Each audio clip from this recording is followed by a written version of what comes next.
Very brief comments on this request for statement by Senator Samson Cherargei on the findings of a special audit on the e-citizen platform. Mr. Speaker, a digital government is desirable, and a system and a government where payments can be done online is highly desirable. And Kenya has blazed the trail on that, even though we are still lagging behind some of our neighbors like Rwanda. Mr. Speaker, e-citizen and this online digital fee collection system that Kenya embraced is a good thing. But a good thing, if implemented badly, can cause serious problems. Mr. Speaker, the special audit report that the nation was served with by the Auditor General revealed serious vulnerabilities and flaws in the design of this system. It revealed serious issues around integrity, availability, confidentiality with regards to this system. It would be important that this matter be treated even as a national security matter, because if the entire payment infrastructure, digital payment infrastructure for government, is being held by private players, and the government does not seem to have clear oversight over it, what if one day some hackers decide to hack into it? Or what if one day the owners of these services become disgruntled and sabotage the entire machinery of government? Mr. Speaker, countries like India have devised a digital government platform that is controlled largely by government. If you go to Dubai, Mr. Speaker, nowadays you can walk into Dubai without talking to somebody, because you can check in online, you can check in your bags, you can do immigration, you can make all the payments that you want digitally. There is nothing wrong, Mr. Speaker, for a private player to provide this kind of services. If you go to the United States, has won big contracts to develop rockets and ships that go to space. There is nothing wrong for a... So when you are talking about scrutiny of this particular matter, it is not to begrudge the private investors their liberty and their right to be able to do second positional security out of sovereignty matters. So, Mr. Speaker, termination of their contract, but there needs to be a partnership, there needs to be a special purpose vehicle that brings in the government and on board also the private sector players as they make their money out of their innovation, but Kenyans counts. Mr. Speaker, if you would allow me just in less than 1 minute, join Senator Mandago, with whom we were at the referral hospital. Perhaps forgot to mention is that in the entire Busia County, we do not have a public ICU facility. And for you to get ICU services, you have to go to Bungoma. Mr. Speaker, it is sad. We did not come and expose some of these problems to the county government of Busia. And I want to pray that the governor, the executive, the assembly, and all those parties that we have interacted with, let them not take it as a sign of ill will that we are talking about these things. If a county, after 10 years of devolution, Mr. Speaker, cannot have an ICU, can only have one functional ambulance, cannot offer dialysis services, does not have a functioning oxygen plant, Mr. Speaker, you would ask yourself, what has happened to devolution in that county? And so the people of Busia, let's take this feedback positively. We did not come to witch hunt, we did not come to belittle anybody, but we came to expose the things, governance problems, the structural problems, the systemic problems, which if the governor in good faith, if he were to put together a team of advisors and allow parole for him in the next 1 year to turn that the people of Busia do not have to go to Bungoma for ICU services, or sadly, to go to Uganda for ICU services. Thank you, Mr. Speaker. Senator Murgu.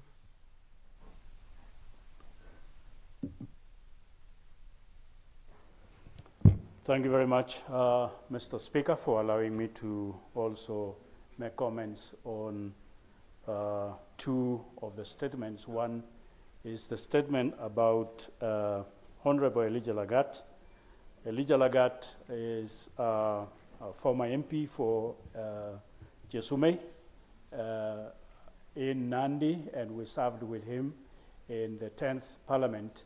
And he was a very hard-working person, hard-working MP, and hard-working person, rising from athletics to be a servant of the people in a constituency.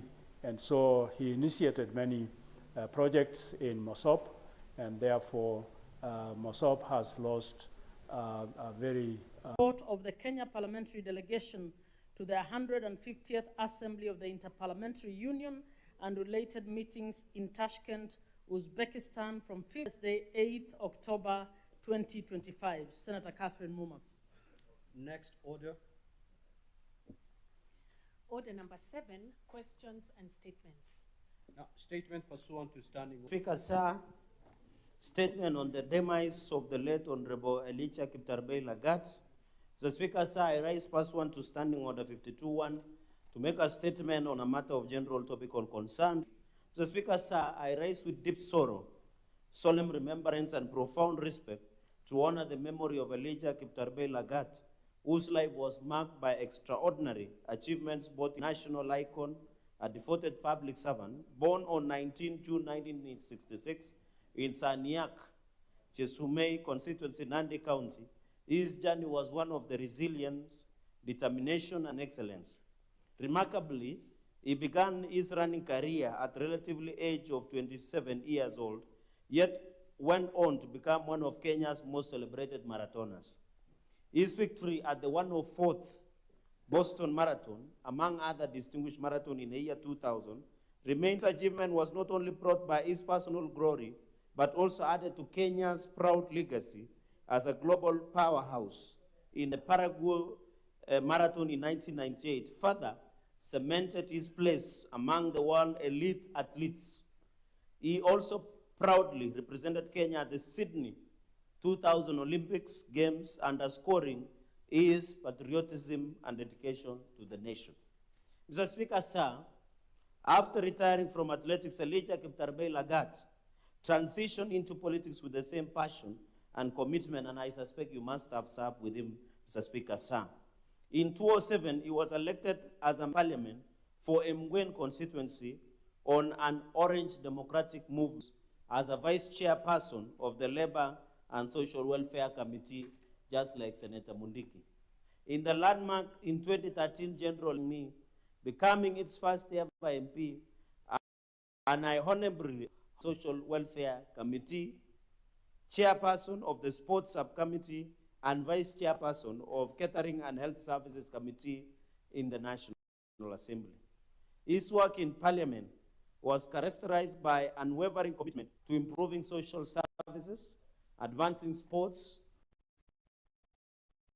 development. Elijah Lagat was a man of strong values, deeply rooted in his faith as a member of Seventh-day Adventist Church, SDA. He held academic credentials that included a degree in history and master's in strategic management. His service on the National Council of Alcohol and Drug Abuse, NACADA, as a board member further reflected his resolve to confront social challenges, particularly those affecting young people of this country. The passing of Elijah Lagat, Mheshimiwa, on 29 September 2025 at Eldoret Hospital is a profound loss to this nation, to his family and friends. He leaves behind a legacy of resilience, patriotism, and selfless service that will continue to inspire generations of Kenya, both in athletics and leadership. His life story is rising from a determined athlete who conquered the global stage to a committed legislator who served his people with humility, stands as a statement to perseverance, leadership, and love for this country. As we honor his memory today, Mr. Speaker, where he will be rested to rest on 17 October 2025, let us celebrate Elijah Kiptarbei Lagat not only for his remarkable achievements, but also for the values he exemplified. May his soul rest in eternal peace. I thank you, Mr. Speaker. Statement pursuant to Standing Order 53-1. Senator Fernandez. You have two statements under that particular standing order, so you may read them at once. My salary rightfully.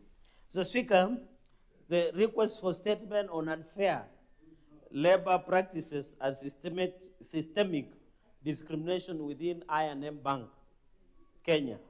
Mr. Speaker, sir, I rise pursuant to Standing Order 53-1 to seek a statement from the Standing Committee on Labor and Social Welfare on a matter of national concern regarding reports of systemic discrimination and unfair labor practices at I&M Bank, Kenya, including discriminatory promotions and bonus allocations and compensated promotions, retaliatory dismissals, and nationality-based disparities in retirement age extension that favors expatriates over Kenyan employees, contrary to Article 27 and Article 41 of the Constitution 2010 of Kenya. Mr. Speaker, sir, in the statement, the committee should address the following. One, whether an inquiry has been initiated by the Kenya Bankers Association, KBA, into reports of systemic discrimination, including unfair promotions, unequal bonuses, retaliatory dismissals, and discriminatory practices, particularly those based on nationality and retirement age, and if not, recommend that such an inquiry be undertaken ASP. So, Speaker, number two, data on contract extensions or retentions beyond the mandatory retirement age, including justification for any differential treatment and measures being taken to ensure equal treatment, fairness in promotions and bonuses, and redress for the affected staff. So, Speaker, number three, the bank's response to employees' concerns, including actions taken to date and measures put in place to prevent victimization of employees who have raised such issues. Number four, Mr. Speaker, sir, the bank's human resource policy on recruitment, promotion, compensation, retirement, and discipline for compliance with the national labor laws and international best practices, and to highlight any identified gaps. So, Speaker, finally, on this statement, mechanisms in place for whistleblower protection and regulatory measures across the financial sector to safeguard workers' rights. Mr. Speaker, as per your direction and in your indulgence, on to my second statement. Request for statement on the findings of a special audit on the e-citizen platform. Mr. Speaker, sir, I rise pursuant to Standing Order 53-1 to seek a statement from the Standing Committee on Finance and Budget on a matter of national concern regarding the findings of a special audit by the Office of the Auditor General of Kenya's Central Digital Payments Gateway, the e-citizen platform. So, Speaker, sir, the audit reveals governance failures, procurement irregularities, and revenue risks that threaten service delivery and undermine public confidence. Chief among those concerns is the absence of a legal framework, poor interagency coordination, and the continued control of core operations by webmasters, Kenya, despite the platform handover to the government in 2017. Further, the audit flagged over Kenya shillings 7.0 billion in revenue held without service level agreements, unauthorized diversions amounting to Kenya shillings 127.85 million, and the regressive flat rate of 50 shillings convenience fee that burdens low-income Kenyans. The system also suffers from data integrity gaps, lacks standard operating procedures or SOPs, and remains exposed to security vulnerabilities given that a full information technology security audit has not been conducted up to date. Mr. Speaker, sir, in the statement, the committee should address the following. One, steps being taken to establish a comprehensive legal and institutional framework to define roles, responsibilities, and accountability for the e-citizen platform. Number two, Mr. Speaker, sir, measures to ensure effective coordination among the National Treasury, the Directorate of e-Citizen, and the ICT Authority in managing the platform, Mr. Speaker, sir. Number three, actions to end dependency on webmasters Kenya and guarantee that government has full control over operations and data. Number four, Mr. Speaker, sir, strategies to safeguard public funds, including Kenya shillings 7.05 billion in collection accounts, and to address procurement / accountability issues such as unauthorized payment and missing contracts. Number five, Mr. Speaker, sir, plans to review the Kenya shillings 50 shillings convenience fee and mitigate its impact on the low-income Kenyan citizen. Mr. Speaker, sir, steps to address data integrity, system limitations, and security concerns, including undertaking a comprehensive information technology security audit, public trust in the platform. Mr. Speaker, sir, I thank you for that intelligence. Senator Mohammed Faki, Senator from Mombasa. That statement is dropped. The Senator from Makueni County, the Honorable Maanzo Daniel.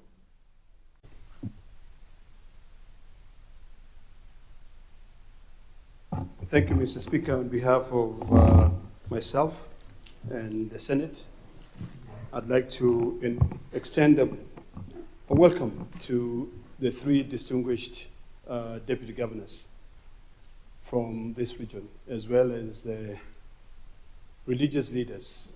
The deputy governors, we come to this particular place to be able to oversight the counties, and I'm happy that you're here today to be able to witness some of the activities that we're doing. I'd like you to take your time to listen keenly, because this house is one house that unifies the entire nation. And it is a house that was established to be able to defend devolution. And that is the work that we do. We not only send money to counties, but we also come here to be able to see what is happening with those the funds that we sent. To the religious leaders, we share a diverse of opinion, and I'm happy to see that the Muslims and the religious and the Christians are also here. I ask you to put this country in prayer as we navigate different terrains to try and find the right path to be able to bring in justice and to represent the people who have given us the opportunity to come and respect and represent them here. Thank you, Mr. Speaker. Senator Muma, you may proceed with comments. Thank you, Honorable Speaker. I rise to contribute to Senator Cherargei's statement on the findings of the special audit on the eCitizen platform. I'd like to commend Senator Cherargei for bringing this very important issue to our attention.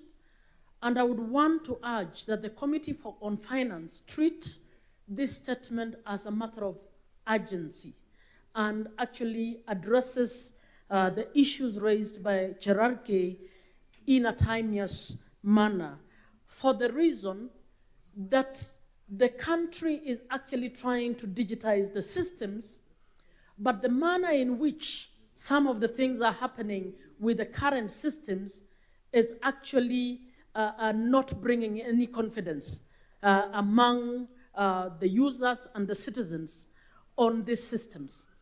I believe the audit is good for purposes of exposing any loopholes and any weaknesses in these systems. But even as it exposes these issues, it also brings out some level of lack of confidence, because then people imagine this was deliberately intended to fleece the public. You will all remember that recently we've had a spat between national and county governments not wanting to digitize their systems.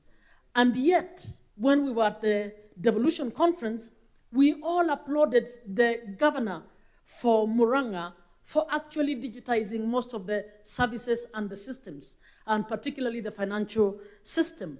So I would want to ask that beyond the questions that Senator Cherargei has asked, we must also include how we can create this system in such a way that it continues to respect the distinctive nature of our devolved governance. So we are creating a system that is able to ensure county governments can operate their financial systems distinctively and independently, as well as national government, but that we are able to bring everything on this system in order to have better accountability and transparency. So I would want to urge that this is actually taken seriously. I also want to add to contribute to this statement by Senator Nyoto on facilitation of ID cards.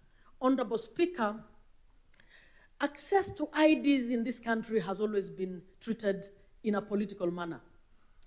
And I come from this region. The region generally, and Nyanza has been, and the coast, have been regions that have suffered marginalization in facilitating access to IDs because of the perceived political outcomes that might come with voter registration. Honorable Speaker, the other day in Nyakach, I actually came across 5 learners in Amjengo who had a C, had no IDs, and they come from poor backgrounds because they had not managed to collect their IDs. When the deputy president was still in internal security, I brought a statement to ask that IDs be issued in schools, in all schools, that the registrar of persons facilitate the officers to go to the schools and ensure that Form 3s and 4s are able to get those IDs before they leave. That gives an equal opportunity to every child to apply for college, every child to apply for help, and any other funds. I'm supporting this statement and requesting that as a Senate, maybe we should make it a collective issue. Mr. Speaker, you might want to lead us to the Minister for Interior to actually make case for all learners in our schools to be facilitated to apply during this time so that in January, before the results come out, they are able to have their IDs, to apply for funds in an equitable manner, to be able to have an equal chance to apply for tertiary institutions, to have an equal chance to apply for jobs, to have an equal chance to apply for affirmative action funds. That is not happening. It is only the children of the middle class and the upper middle class who are managing in large sense to access this facility. The ID is an enabler. The ID is an equalizer. I urge that the Senate takes this seriously and makes it our collective responsibility. Thank you, Mr. Speaker. Senator Mundigi.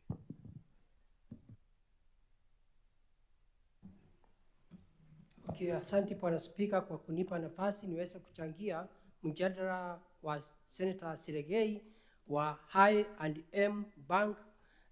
Yangu ni kusema utendaji wa kazi unafaa ufuatiliwe kwa sababu wakati huu ni kila kitu yote, hakuna mambo ya kuwa kuna mtu aangalie njia ile inafaa.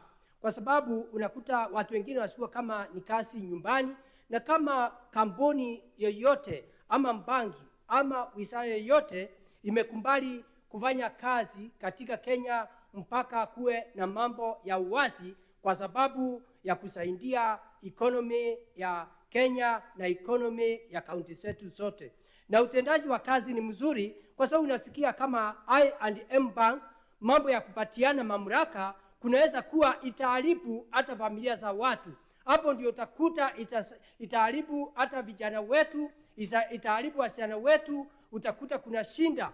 Na sio mambo ya hiyo banki peke yake. Bwana Spika, ni banki nyingi, hata SACCOS unakuta kuna shinda. Na hapo ndio utakuta wizara nyingi itaharibika kwa sababu mtu akipeleka ndugu yake, kesho apeleka sister yake, ama mwingine apeleka mtu mwingine, na hiyo mambo yote itakuja kuharibu. Hata unakuta banki kama hizo, utakuta watu wanapiga kelele, banki imeanguka kwa sababu njia ya utendaji wa kazi haikufuatiliwa kwa sababu ya mambo ya utapeli wa pesa. Bwana Spika, pia ningeunga mkono mambo ya kuchukua vitambulisho ambayo ni ya Senator wa Murang'a. Bwana Spika, wakati huu tumembakisha miaka 2 ndio tuweze kwenda kwa uchaguzi. Ningeomba utendaji wa kazi wa wale watu wanapeana vitambulisho wakiingia kazi asubuhi na mapema, na pia wale wanataka vitambulisho waweze kusaidiwa kwa sababu tunajua bila kitambulisho utakuwa na shinda juu ya waajiri wa kazi. Na pia watoto wetu wale wametoka shule wanataka kwenda kazi, wanataka kwenda kazi manjuu, lakini kama mambo ya vitambulisho haitaangaliwa utakuta kutakuwa na shinda. Pia ningeongea kwa vijana wetu na wasichana wetu.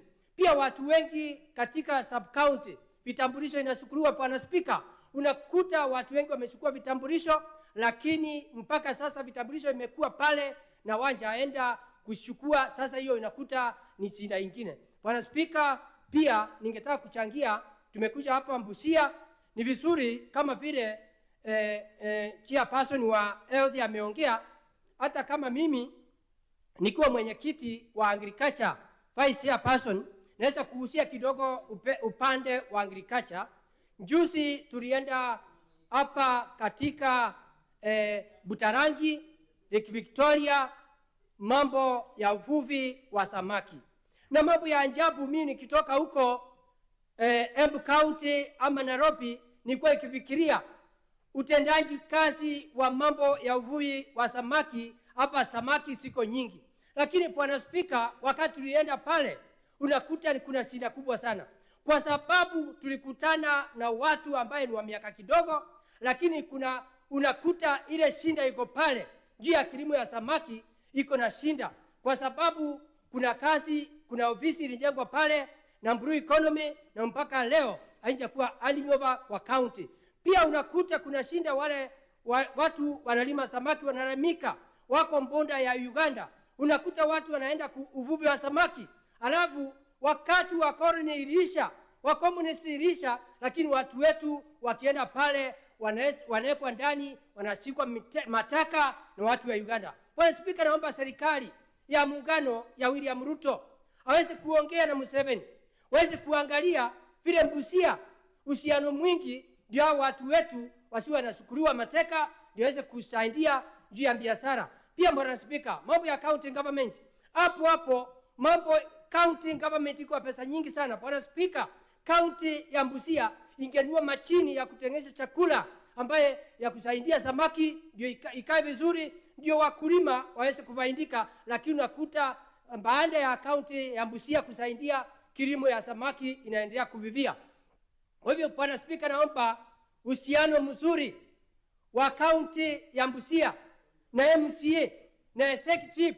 Hapa tumeona makanisa, hata makanisa mpaka hiyo maneno. 30 seconds, Honorable Senator. Sawa. Bwana Spika, kwa hivyo ningeomba hao watu wakae pamoja, waweze kuangalia vile watasaidia kilimo, kwa sababu kilimo ya hapa ni uvuvi wa samaki, ni uvuvi pia ni mambo ya miwa. Pia ningeomba waangalie kuna mambo ya value addition, waangalie kama kuna kilimo ingine kama ya makandamia, kama ni mambo ya makandamia na pia na vitu zingine, ndio waweze kutengeneza kilimo, kwa sababu saa hii mambo ya elimu hapa iko juu sana, lakini mambo ya kilimo pesa. Point of order. Point of order. Point of order. Well, the Honorable Senator has concluded his remarks. Now, before I allow Senator Olekina to make his comments, allow me to make this communication. I would like to acknowledge the presence in the public gallery this afternoon of visiting teachers and students from St. Monica Chakol Girls High School in Busia County. The delegation consists of 4 teachers and 60 students who are in the Senate for an academic exposition. Now, Honorable Senators, in our usual tradition of receiving and welcoming visitors to Parliament, I extend a warm welcome to them, and on my own behalf and on behalf of the Senate, wish them a fruitful visit. I will request the Senator from Busia County to extend a word of welcome. And 1 minute, Honorable Senate. Mr. Speaker, sir, thank you for the opportunity. St. Monica Chakol Girls is one of the premier schools in Busia County. Even